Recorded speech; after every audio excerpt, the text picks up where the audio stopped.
మహిళా మంత్రికం అడవి బిడ్డే సీతక్క పల్లెలను పచ్చగా ఎగురు పెట్టించే పనిని ఎటాన ఎండాకాలంలో ముంగటేసుకునేదట. మేడం చేతులకు గ్లౌజులు వేసుకొని వాడకట్టలు మొత్తం తిరుగుకుంటా చెత్తాచెదారం ఏం లేకుండా పిచ్చి మొలకలు మొత్తం బీకి పడేస్తున్నదట.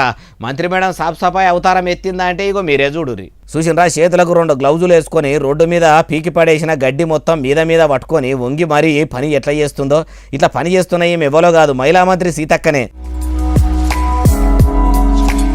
తెలంగాణలో షెయి సర్కారు పెట్టిన 99 దినాల ప్రజాపాలన ప్రగతి ప్రణాళిక పేరంటంలా పంచాయతీల్లో పల్లెలు పచ్చగా ఎగురు పెట్టేటట్టు పనిచేయాలని ఇట్లా ఆఫీసర్లను ఎంటబెట్టుకుని పోయి పసరా ఊరికాడ చెత్త చెదారం మన్ను మశానం మీరే పారిశుద్ధ్యం పనులు చేసిందట. పల్లెల్లో ఉన్న పబ్లిక్ కూడా మీ ఇంటి చుట్టూ ఉండే చెత్తను మొత్తం సాపు చేసుకొని పచ్చగా ఉంచుకోవాలి.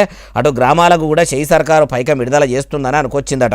అమ్మ మహిళా మంత్రి అడవి బిడ్డే సీతక్క, మొన్నటిదాకా రాజులు లేని రాజ్యాల లెక్క పల్లెలు మొత్తము పాడైపోయి ఉండే గాని మొన్నటికి మొన్న సర్పంచ్ ఎన్నికలు అయిపోయినాక పల్లెలను పచ్చగా ఎగురు పెట్టిస్తారని ఆశపడ్డ కొత్త సర్పంచుల నోట్లే పాసుపడ్డంత పని చేస్తుర్రట. ఓ దిక్కు సెంట్రల్ సర్కారు పంచాయతీలకు పైకం విడుదల చేస్తుంటే మీ షెయి సర్కారు పాత బకాయిల కిందికి వాడుకోవాలని చెప్తుందట. ఇదేనా మేడం మీ షెయి సర్కారు ప్రభుత్వంలో ప్రజాపాలన అంటే అంటుర్రు ఈ ముచ్చటిన్నోళ్ళు.